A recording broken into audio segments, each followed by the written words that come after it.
اقوام متحدہ نے تو کشمیر دینا ہے. ہاں جی اقبال کہندا من ازیں بیش ندانم کہ کفن دزدے چند بارے تقسیم قبور انجمن ساختہ اند.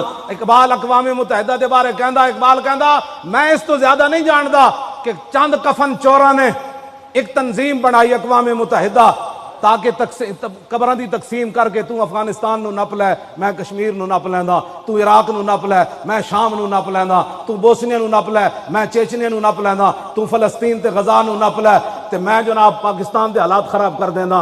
اقبال کہندا جلیا او انہاں کول تینوں امید ہے فرنگیاں کولوں اے ناداں ترا امید غم کو سارا یا فرنگس دل شاہین سوزت بار عام مرغے کے در چنگس. اقبال کہندا جلیا فرنگیاں کولوں تینوں خیر دی امید ہے. اقبال کہندا جدو شاہین دے پنجیاں وچ پرندہ آ جائے نا تو پھر او دی چی چی تے چاں چاں کرن نال شاہین نے کدی اونوں چھوڑیا نہیں. کیوں جی 1 گھنٹے دا کرفیو ہی کافی سی مقبوضہ کشمیر وچ.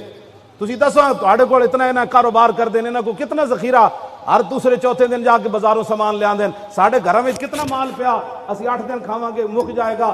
اج مہینے تو زیادہ ہو گیا مقبوضہ کشمیر وچ کرفیو, کسی دی غیرت جاگی. کتنا پانی انہوں نے گھر جناب اتنا جمع ہونا ہے, کتنا روٹی انہیں جمع ہونی, کتنی دوائیاں انہوں کو جمع ہونی. قیامت گزر گئی, ہم جی یہ کر رہے ہیں, ہم جی تم نے کیا کرنا ہے.